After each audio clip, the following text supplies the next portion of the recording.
열왕기를 지금 묵상해 왔죠. 열왕기를 묵상하는 게 힘들어요.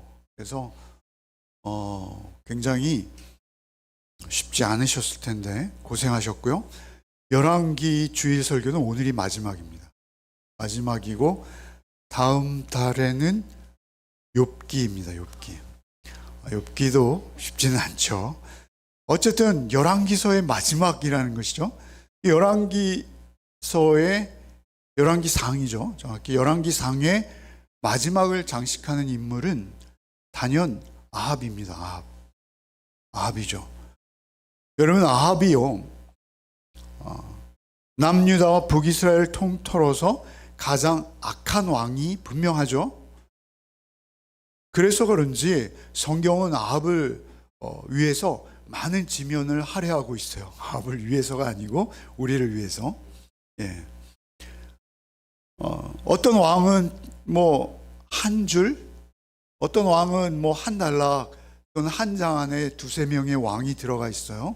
그런데 아합은 놀랍게도 16장 후반부터 시작해서 16장, 17장, 18장, 19장, 20장, 21장, 22장 무려 7장이나 아합의 생애를 기록하고 있어요. 물론 엘리야가 그 가운데 들어와 있죠. 그럼에도 불구하고 이토록 많은 분량을 할애해서 아합을 강조하는 이유가 무엇일까요? 그것은 우리가 그토록 육신의 소욕대로 살다가 쓰러질 수 있는 존재라는 것입니다. 그래서 하나님께서 아합의 이야기를 상세하게 기록하시면서 우리가 아합의 그 우둔함을 담지 않기 원하시는 거예요. 밟지 않기 원하시는 거예요. 여러분, 오늘 본문은 우리가 21장에 있어요. 21장에 있는데 사실 이 21장 앞에 20장은 무엇입니까? 전쟁 이야기입니다. 그리고 21장이 있고 그리고 22장이 있는데요. 22장도 전쟁 이야기입니다. 그러니까 이 나봇의 포도원이 기록되어진 오늘 본문이 있는 21장을 사이에 두고 전쟁 이야기로 앞뒤 장이 장식되어 있는 거예요. 사실 우리의 삶은 그토록 각박한 영적 전쟁 중에 있는 거예요. 그런데 그 전쟁 중에 특별히 나봇의 사건이 쏙 들어와 있다라는 것이죠. 그리고 우리가 잘 아는 대로 22장에서 아합은 전쟁 중에 목숨을 잃고 아합의 이야기가 이제 스토리가 끝나는 것이죠. 아합이 전쟁 중에 죽을 수밖에 없었던 이유는 사실 이 21장에 있는 것입니다. 전쟁을 앞뒤로 두고 있는 이 21장에 아합이 왜 하나님 앞에 그 저주스러운 징벌을 받아서 이토록 끔찍한 죽음을 맞이하게 되었을까에 대한 비밀은 사실 21장에 다 있는 것이요. 아합의 생애에 있어서 이 21장은 그 분기점인 거예요. 그 정점인 거예요. 아합의 생애를 규정하고 그 전쟁을 앞뒤로 두고 나누는 것이죠. 여러분, 전쟁은 끔찍한 겁니다. 전쟁의 참상을 우리가 보지 않습니까? 러시아가 전쟁을 하고 있죠. 그리고 이제 이스라엘도 전쟁을 하고 있습니다. 그리고 다음 전쟁지가 어디가 될지 사람들은 많이 궁금해하고 있는데요. 어떤 사람들은 대만이 될 것이다, 어떤 사람은 한반도가 될 것이다 라는 주장도 하고 있어요. 여러분, 우리가 간절히 원하는 것은 그 전쟁의 참상에 우리가 빠지면 안 되겠다라는 것은 절대절명인 거예요. 절대적인 거예요. 그 전쟁의 참혹한 전쟁 속에서 아합은 놀랍게도 승리를 이끌었어요. 20장에서. 그가 승리할 수 있었던 비결은 무엇입니까? 하나님의 긍휼하심에 오직. 하나님의 긍휼하심으로 아합은 전쟁에서 이길 수 있었다라는 것이죠. 그런데 그 긍휼하심을 아합은 자신의 능력으로 착각하지 않습니까? 우리가 지난 주간 잘 보지 않았습니까? 자기가 전쟁을 잘 이끌어서 그 전쟁이 승리했다 이렇게 여기는 거예요. 그래서 암몬의 왕을 말이죠, 어떻게 합니까? 자기의 형제라고 부릅니다. 형제. 뿐만 아니라 그를 자기의 병거에 태워서 자기에게 하나님께서 허락하신 영광을 그 베나닷이라는 자신을 죽이고 노예 삼으려 했던 자에게 나누어 줍니다. 이 얼마나 어리석음입니까? 그런가 하면 그가 대외적으로, 외교적으로 그랬다면 그가 대내적으로, 국가 안에서는 말이죠, 그는 백성을 착취하는 자였어요. 정확히 나봇의 포도원은 우리가 너무나 잘 아는 사건이죠. 대외적으로는, 외교적으로는 어리석음의 극치요 교만함의 극치, 그런가 하면 자국의 백성에 대해서는 잔인함의 극치입니다. 잔인함의 폭군이죠. 사실 그토록 혁혁한 공원을 세웠으니 개인의 포도밭 정도를 차지하는 것이 그렇게 대수였겠어요.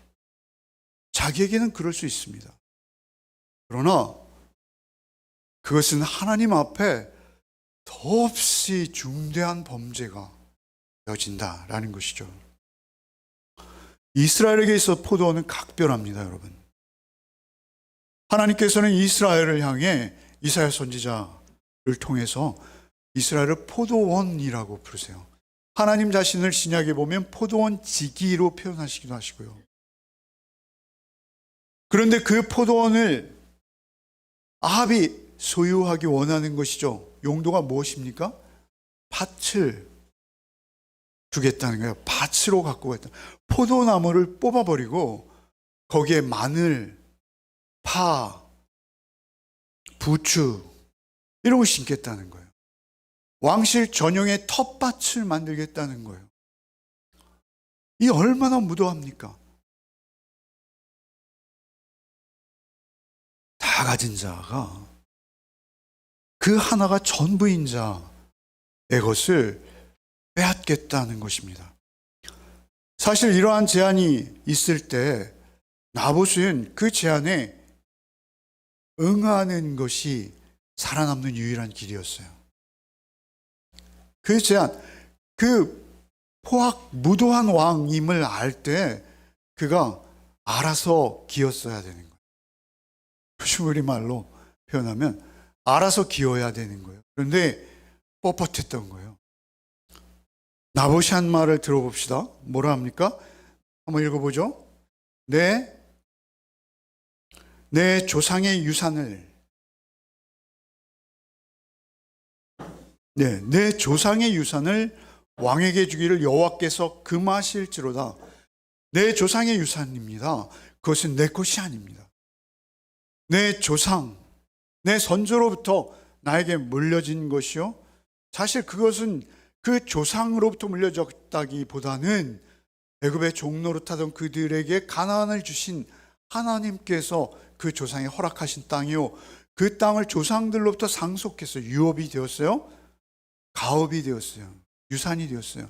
그것은 자신의 생존의 뿌리요 근거입니다. 유일한 근거. 내 조상의 유산을 이라는 이 말 속에는 엄청난 함축적 의미가 있어요. 이것은 내 것이 아닙니다. 내가 또 내 아들, 그 아들로 이어지는 내 후손들에게 물려줘야 하는 것입니다. 내 것이 아닙니다. 내 조상의 유산을 왕에게 주기를 여호와께서 금하실지로다. 결국은 그것은 여호와의 명을 어기는 것이요 율법에 순종하지 않는 것이기에 이스라엘은 아직 신정 국가이잖아요. 그래서 여호와의 법 앞에 제가 할 수 없는 일입니다 라고 거절한 것입니다. 이것이 얼마나 위험한 일인지 나봇은 아마 알고 있었을 것이죠. 여러분, 우리가 지난 주간 사실 이 말씀들을 묵상했어요. 근데 이 말씀들이 사실 우리와 멀리 있는 이야기 같지만 사실 우리의 삶입니다. 그래서 결국은 어떻게 됩니까? 그 이세벨이라는 악한 여인을 통해서 거짓 재판이 열리는 것이죠. 거짓 재판. 위증하는, 매수되어진 거짓 불량자들을 세워서 나봇에게 없는 죄를 뒤집어 씌우는 것이죠. 하나님과 왕을 저주했다. 죄목이죠. 신성 모독입니다. 이세벨이 세운 비열한 암수죠. 그런데 놀라운 것은 이세벨은 두로의 제사장이자 왕인 엣바알이라는 자의 딸이에요. 그는 어떻게 하나님의 율법을 알았는지 모르지만 하나님의 법의 가장 중요한 것을 가지고 자기가 바알과 아세라의 음녀이면서도 불구하고 하나님의 법으로 오히려 하나님의 순종하며 하나님의 법을 지켜내려 하던 백성을 그 법을 이용해서 죽이는 거예요. 법이 악한 자의 손에 들렸을 때 얼마나 끔찍해지는지 그것을 우리는 성경을 통해서 볼 수 있는 것이죠. 더군다나 말이죠. 그 죽이는 방법이 무엇입니까? 장로와 귀족들을 동원하는 거예요. 장로와 귀족들은요, 동원될 수 있습니다. 왜 그렇습니까? 자신의 장로직과 귀족의 신분을 유지하기 위해서 소위 말하면 기득권인 거예요. 그래서 이세벨의 이야기에 동조하고 따를 수 있어요. 그저 참고 견디고 그 순간을 모면하면 자기가 누리는 권한을 계속 유지할 수 있기 때문에. 그런데 더 놀라운 것은 그 백성들입니다. 그 백성들이 나봇과 함께 어울려 살았던, 평생을 같이 했던 그 조상들까지 다 알고 있는 그들이 손에 돌을 들고 나봇과 그의 상속자가 될 수 있는 아들들까지 돌로 쳐 죽이는 거예요. 이것은 여론재판입니다. 여론재판. 요즘 우리말로 하면 여론재판인 거예요. 그 백성들의 심정은 어땠을까요? 사실 그 공동체 안에서 자기만 홀로 의롭다 하고 그 공동체를 외면할 수 없었을 거예요. 그렇다 하더라도 그 손에 돌을 들고 무죄한 자를 죽이게 되는 것이죠. 이 모든 일의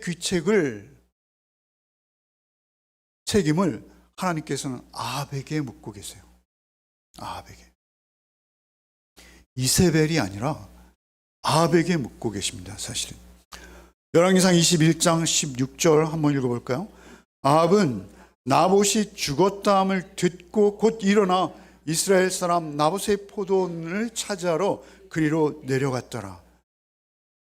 아합의 그 나봇의 죽음을 들은 반응은 두 단어, 동사로 표현돼요. 너무나 직접적이에요. 듣고 일어났어요. 아합이 몰랐을까요?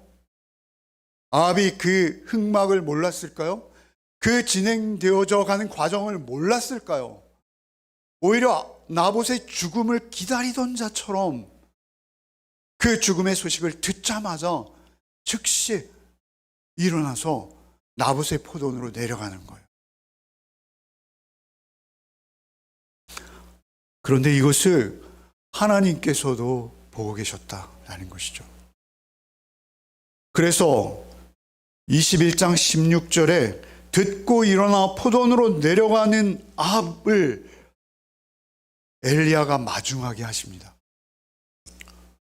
여러분 18절을 읽어봅시다. 21장 16절 우리 금방 읽었는데요. 18절도 읽어봅시다. 너는 일어나 내려가서 사마리아에 있는 이스라엘의 아합 왕을 만나라. 그가 나봇의 포도원을 찾아러 그리로 내려갔나니. 포도원을 찾아러 내려가는 그 발걸음 속에 엘리야를 보내시는 거예요. 그리고 오늘 본문인 거예요. 여기까지는 오늘 본문의 배경을 설명한 거예요. 사실 오늘 본문에서 우리가 기대할 수 있는 것은 어떤 복된 그러한 말씀이 아니라 우리가 이 죄로부터 어떻게 죄와 친근한지, 어떻게 죄로부터 돌이킬 수 있는지를 우리에게 교훈하시는 것입니다. 여러분 20절부터 오늘 본문 다시 한 절 한 절 읽으면서 같이 나누겠습니다. 20절부터 읽겠습니다. 아합이 엘리야에게 이르되 내 대적자여 내가 나를 찾았느냐? 대답하되 내가 찾았노라. 내가 내 자신을 팔아 여호와 보시기에 악을 행하였으므로 여호와의 말씀이 내가 재앙을 내게 내려 너를 쓸어버리되 내게 속한 남자는 이스라엘 가운데 매인자나 노인자를 다 멸할 것이요 또 내 집이 느밧의 아들 여로보암의 집처럼 되게 하고 아히야의 아들 바사의 집처럼 되게 하리니 이는 내가 나를 노하게 하고 이스라엘이 범죄하게 한 까닭이니라 하셨고, 아합이 엘리야를 먼저 봐요. 엘리야가 아합에게 말을 시킨 것이 아니라 아합이 먼저 엘리야를 보게 되는 것이죠. 그리고 엘리야를 향해 말합니다. 뭐라 말합니까? 내 대적자여 내가 나를 찾느냐? 내 대적자라고 말하는 거예요. 대적자. 아합은 누구입니까? 이스라엘의 왕이죠. 엘리야는 누구입니까? 하나님의 사람입니다. 하나님의 사람이에요. 그 하나님의 사람 엘리야를 향해서 이스라엘 왕이 내 대적자요 이렇게 부르고 있어요. 대적자라는 건 무엇이죠? 완전히 반대편인 거예요. 반대편으로 갈라선 거예요. 여러분, 그 전에 3년 반 동안 비가 내리지 않았을 때 역시 아합과 엘리야가 만났을 때 아합이 엘리야를 향해 뭐라 하죠? 이스라엘을 괴롭게 하는 자요 이렇게 부르죠. 언제나 그런 겁니다. 우리의 존재가 그런 거예요.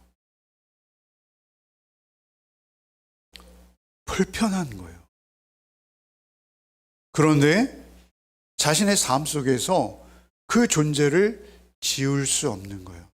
아합은 이스라엘의 왕입니다.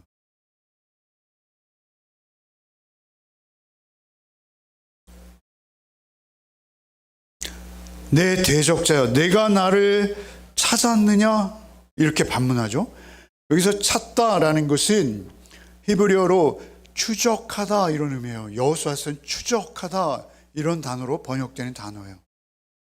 네가 나를 지금 추적하고 있니? 이것은 아합의 죄의식이 반영된 말이에요. 여러분 지금 포도원을 빼앗았죠. 사실 식음을 전폐하고 이세벨을 움직이게 한 게 아합이에요. 그래서 네가 나를 지금 추적하고 있는 거야?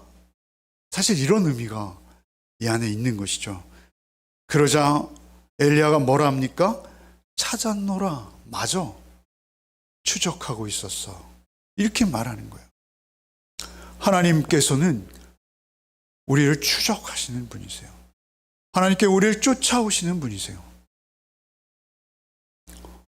내가 내 자신을 팔아 여호와 보시기에 악을 행하였으므로, 오늘 설교의 제목이 뭐죠?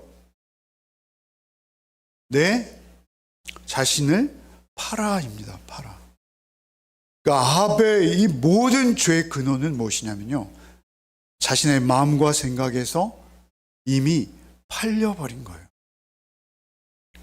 누구에겐가 자신을 내어준 것입니다.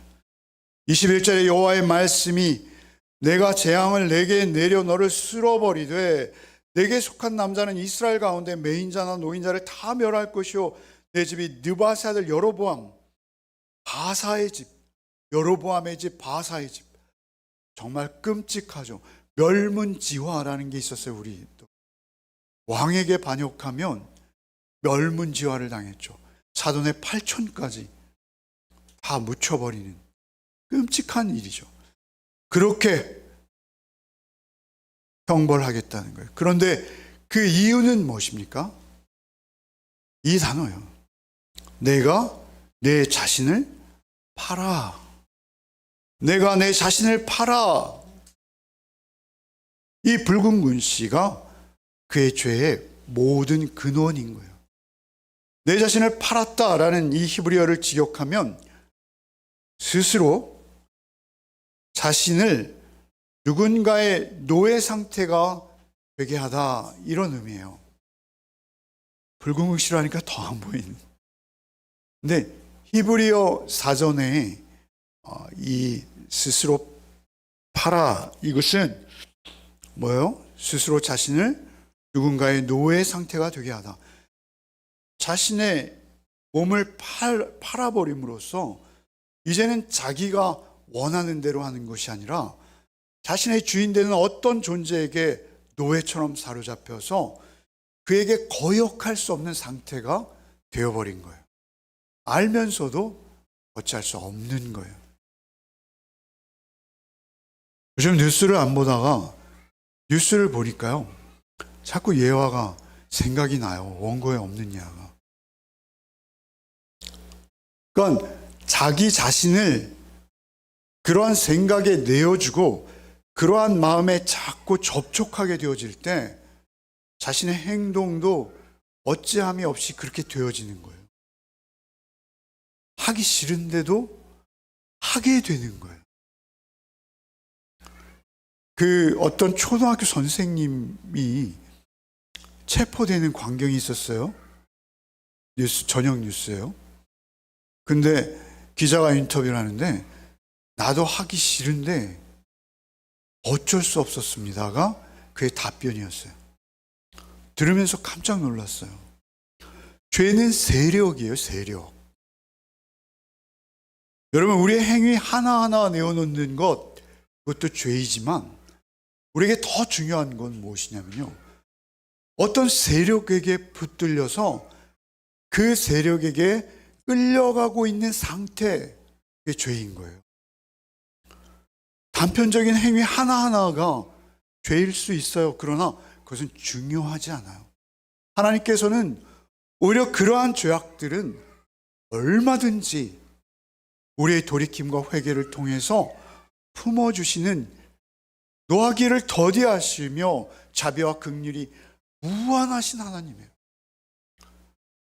아합이 돌이키게만 하면 언제든지 품으실 수 있는 하나님이세요. 그런데 아합이 돌이킨다라는 것은 그저 회개하는 신용을 하는 것이 아니라 그 세력과의 단절을 의미하는 거예요. 그런데 그가 그 자신을 이미 팔아버린 거예요. 그래서 탐욕의 노예가 되어진 거예요. 그래서 이세벨의 충동과 개교를 알면서도 결국 죽이고 빼앗는 거예요. 오늘 보면 바로 앞에 하나님께서 네가 죽이고 빼앗았느냐 이렇게 말씀하시잖아요. 죽이고 빼앗는 것은 사단이 하는 짓이에요.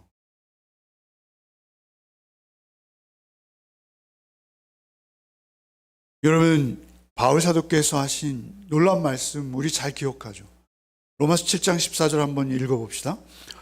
우리가 율법은 신령한 줄 알거니와 나는 육신에 속하여 죄 아래 팔렸도다, 이런 표현을 하세요. 팔렸다. 죄가 어떤 세력이라는 거예요. 한두 번 우리에게 실수하게 하는 것이 아니라 우리를 그러한 존재로 그냥 자신의 세력 아래 두는 거예요. 죄는 그런 성격이 있어요. 그래서 우리가 한 번, 두 번 중요한 것이 아니라 그 세력 안에 들어가고 그 세력 안에 흡수되어지면 그 죄를 반복하는 거예요. 내가 하고 싶은데 안 돼요. 내가 사과하고 싶은데 안 되는 거예요. 내가 내 행동을 고치고 싶고 나의 어떤 존재를 교정하고 싶은데 그 세력에게 이미 붙들려 있기에 그는 고칠 수 없어요. 이미 고칠 수 없는 고착화된 죄에게 완전히 붙들려 버린 그러한 존재가 되어져 있다라는 것입니다. 여러분, 20절에 뭐라 하세요? 내가 내 자신을 팔아 여호와 보기에 악을 행하였으므로, 여호와 보시기에라는 것은 여호와의 눈에예요. 직역하면 여호와의 눈에 여호와의 눈에 여호와가 보고 계신 거예요. 내가 내 자신을 팔아 여호와 보시기에 악을 행하였으므로. 하나님께서 우리가 실수하고 잘못하는 것 하나하나를 문책하시는 것이 아니라 우리가 그 죄의 세력에 팔려버린 것을 지적하시고 그 팔린 상태를 안타까워 하시는 거예요. 너를 본다라는 것은 이미 하나님 알고 있어요.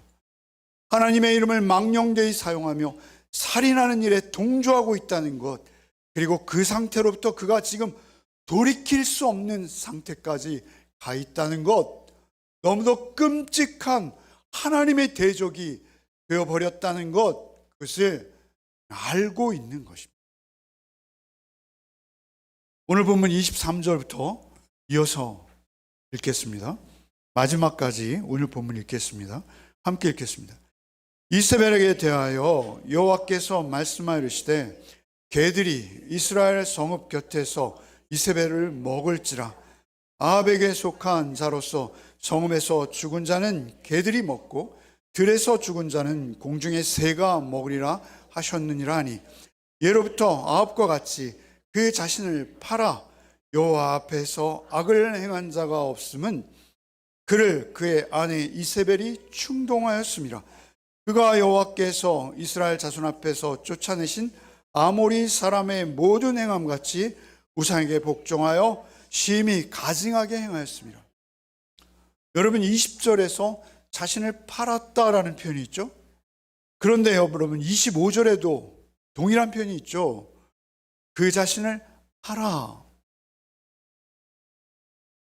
여러분, 아합이 우리에게 교훈하는 가장 중요한 그 교훈의 중심은 무엇이냐면요, 아합은 죄에게 팔린 자라는 것입니다.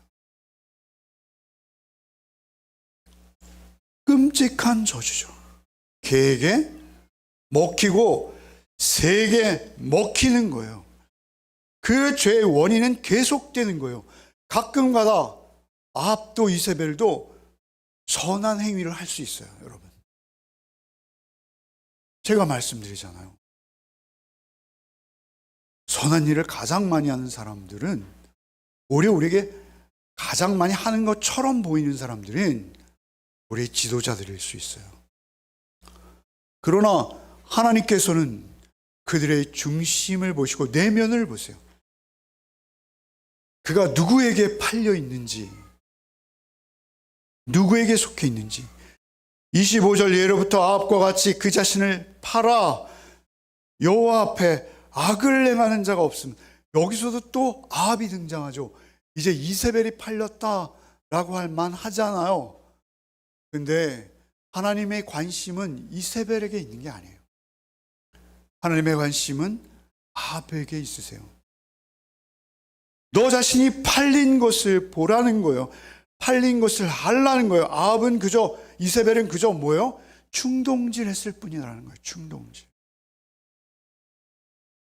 충동질한다라는 것은요, 다른 번역본에는 부추겼다 이렇게 되는 거예요. 부추겼다.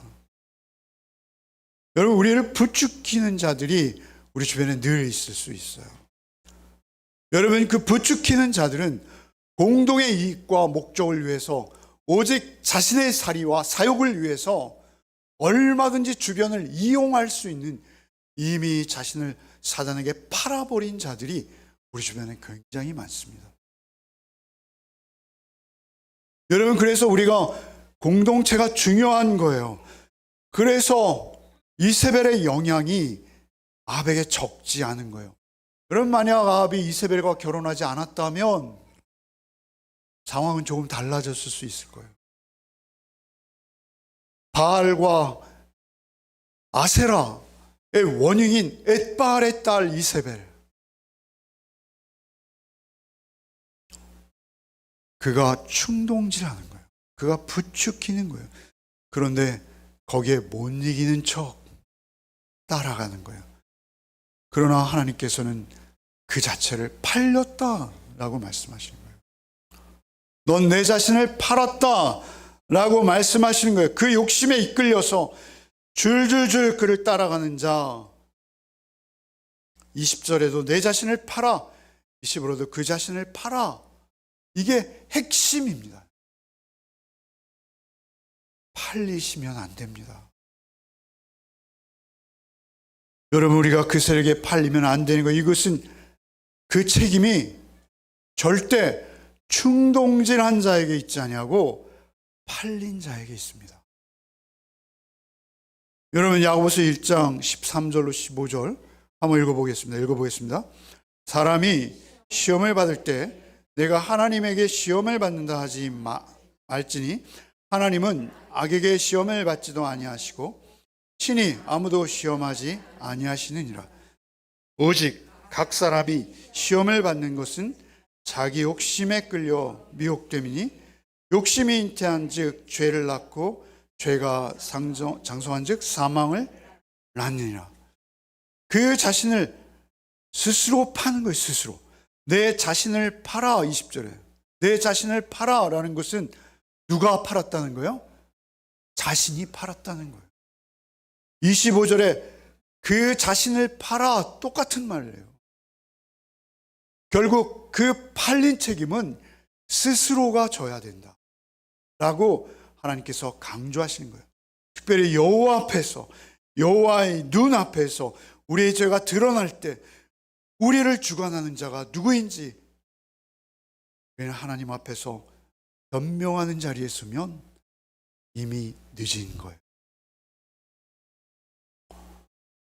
아합과 이세벨에게 내려진 것은 저주받은 죽음인 거예요.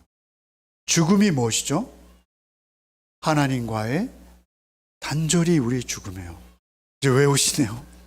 하나님과의 단절이 우리의 죽음이에요.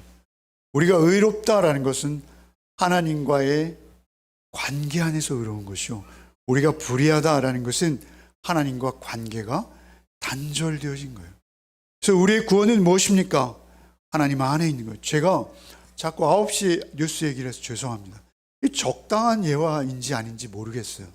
그런데 이 본문을 묵상하다가 세상 똑같은 위치구나. 심지어 하나님이 없는 곳에서도 똑같은 위치구나. 여러분, MBC 저녁 뉴스를 보는데요, 중국에 시진핑이 있죠. 근데 시진핑을 경계할 수 있는 유일한 존재가 있는데 리코창이라는 사람이라고 합니다. 중국은 중화인민공화국인가? 민주공화국이에요. 민주자가 들어가요. 중국도 그 백성의 대표를 뽑아요. 그런데 시진핑을 견제할 수 있는 작은 씨예요. 그냥 아주 작은. 근데 시진핑은 오랜 시간 독재를 해왔잖아요. 근데 그 리코창이 죽었다는 거예요. 근데 죽은 이유가 심장마비라는 거예요. 근데 심장마비로 죽었는데 그 뉴스를 보도하는 아나운서가 뉴스를 보도하면서 그 밑에 자막이 있었어요. 리코창이라는 자가 지금 10월 말 10월 27일 날 엊그제 죽었는데 3월 달에 총리직에서 사퇴하면서 그 위임식에서 위임사의 마지막 2주를 이렇게 했다는 거예요. 그 2주를 뉴스에서 보도하고 있었어요. 제가 그래서 그 자막을 한자도 틀리지 않게 그대로 타이핑했어요. 한번 읽어보시죠. 성경 말고 읽으라는 건 제가 처음입니다. 한번 읽어봅시다. 사람이 하는 일은 하늘이 보고 있다는 말이 있습니다. 그러니까 하늘에 눈이 있다는 겁니다. 여러분, 소름 끼치지 않습니까?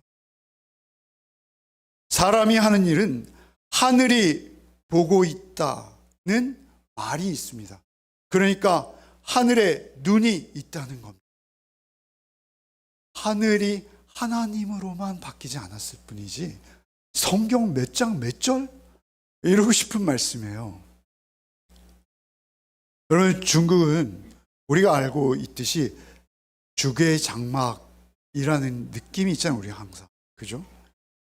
그래서 그 안에서 무슨 일이 일어나는지, 그 정권의 그 향배가 어디로 넘어가는지 베일에 쌓여 있어요. 그 흑막에 쌓여 있어요. 그러니까 이런 보도를 볼 때 우리의 느낌은 그냥 평범히 지나칠 수 없어요. 여러분, 우리 사회가 정직하고 투명하고 서로가 서로를 믿고 신뢰하는 사회가 되어진다는 것은 간단치 않아요. 불가능해요. 거의.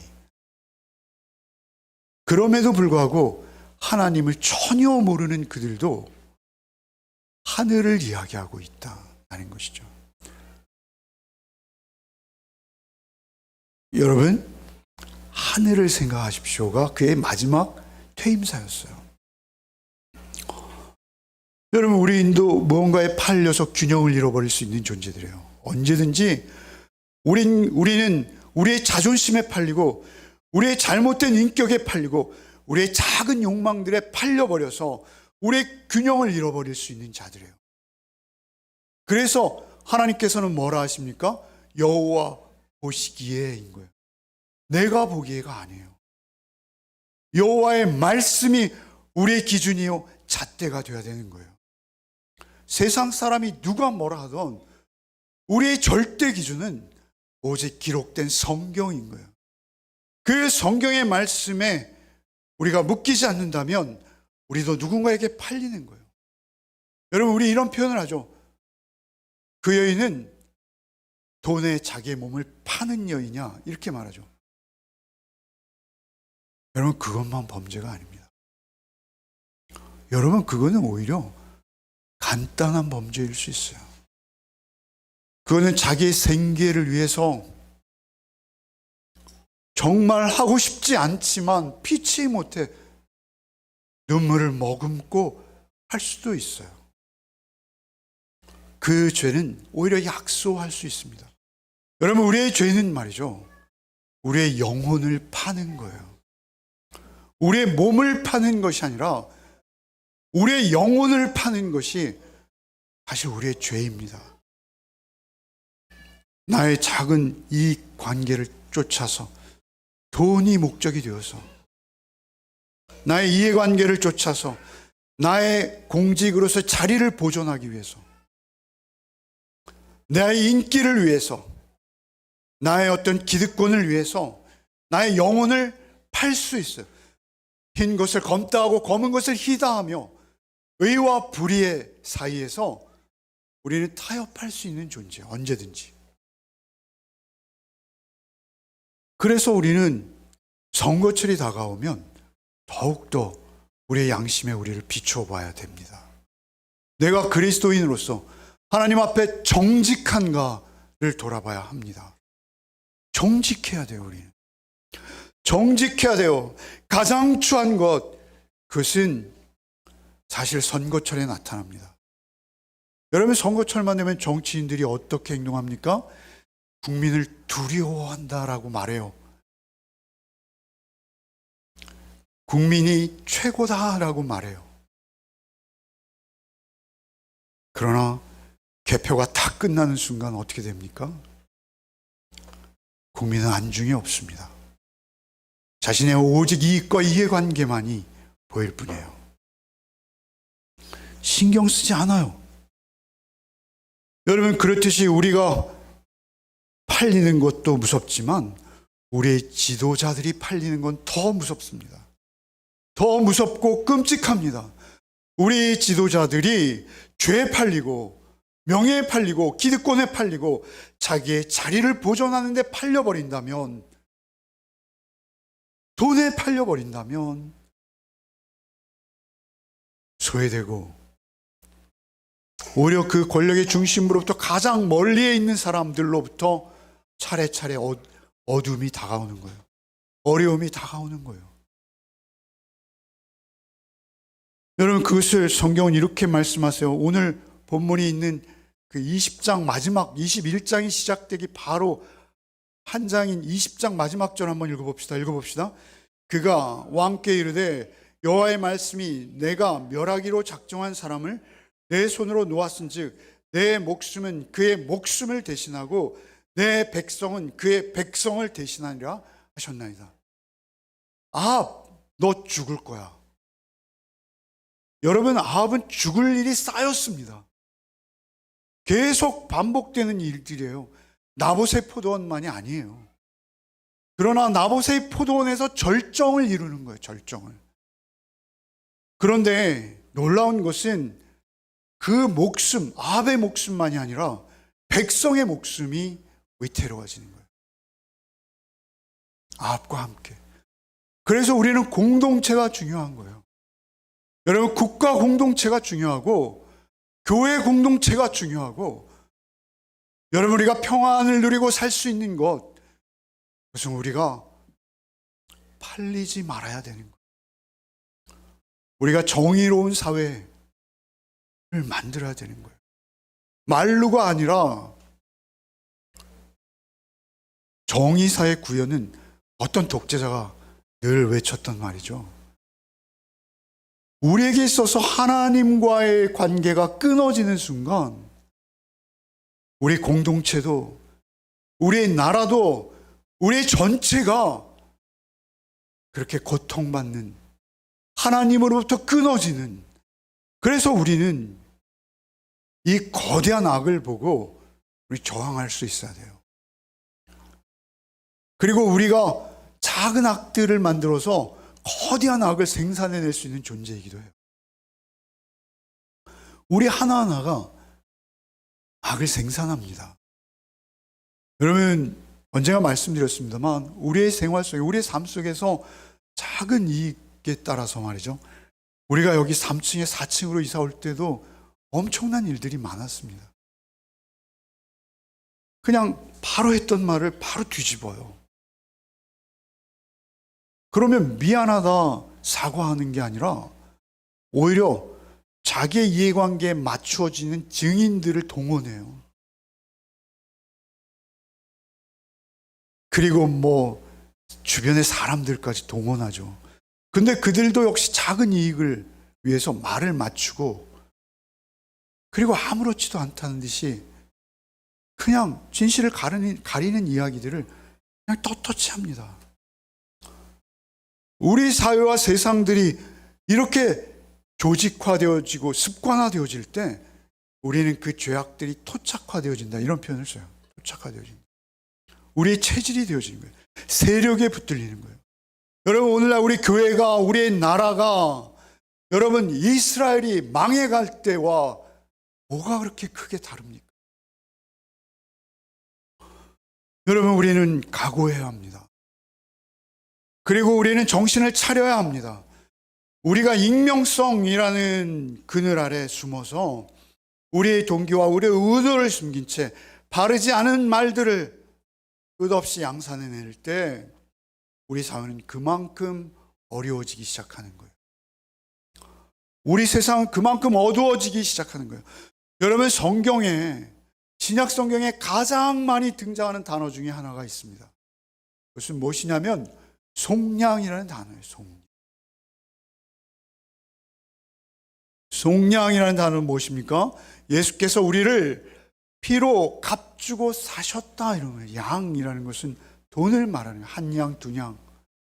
속량한다. 대속의 돈, 속전이 되셔서 죄악에 팔리고 사단에 팔려버린 우리, 죄로 인해 그 부추김에 끌려가다가 죽어질 수밖에 없는 죄의 세력 아래에 있던 우리를 예수께서 피로 값주고 되사신 거예요. 그것이 속량인 거예요. 속량. 우리는 이제 하나님의 자녀가 되었습니다. 그래서 이제는 우리는 더 이상 죄의 소유가 아닙니다. 사단의 소유도 아닙니다. 우리의 소유자는 오직 주님 한 분이십니다. 믿으십니까? 여러분, 믿으셔야 합니다. 우리를 속량하신, 우리를 값주고 사신, 그 피로 값을 치르신, 그리고 우리를 당신의 자녀로 입양하신 그 하나님만이 절대 공의이시오, 절대 정의이시오, 절대 완전한 사랑 되심을 잊지 않아야 합니다.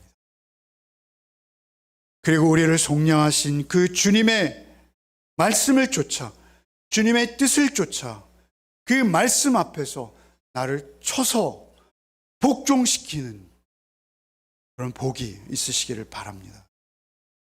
한 주간의 삶 속에서도 오직 주님께 매여서, 주님께 붙들려서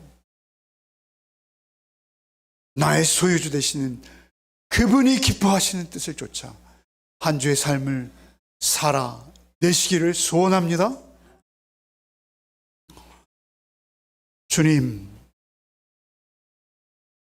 우리가 얼마나 아합과 같이 자신을 쉽게 팔아버릴 수 있는 존재인지요. 주님, 우리를 긍휼히 여겨 주옵소서. 우리의 마음속에, 우리의 생각 속에 작은 것 하나라도 절대 죄로 인해서 생겨나는 생각들, 마음들에 우리를 내어주지 않도록 주여 우리를 긍휼히 여겨 주시옵소서.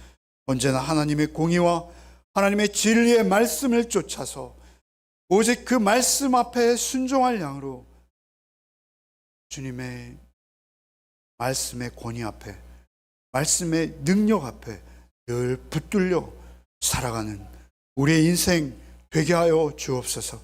오직 주님만이 나의 주인이심을 날마다 고백하며 주님과 온전한 동행을 이루는 또 한 주가 되게 하여 주옵소서.